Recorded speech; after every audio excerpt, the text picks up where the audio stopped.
doesn't love beautiful old-fashioned garden flowers, particularly if they're perennials?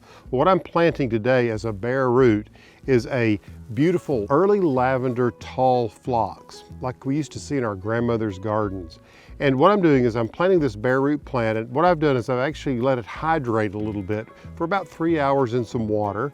And you can see I've turned it just up to this level so you can begin to see last year's stems, those hard little almost wood-like stems. That's where the plant emerges, and you can see this new growth ready to come forward. Planting bare root this time of year in the early spring is a time-honored method of planting things like these perennials. So all I'm going to do is take this phlox, I'm just going to pull some soil back. You want a rich garden soil. I'm going to lay it in there like this. Remember, the stems are up, and I'm just going to pull the soil up to where those stems will be level with the ground.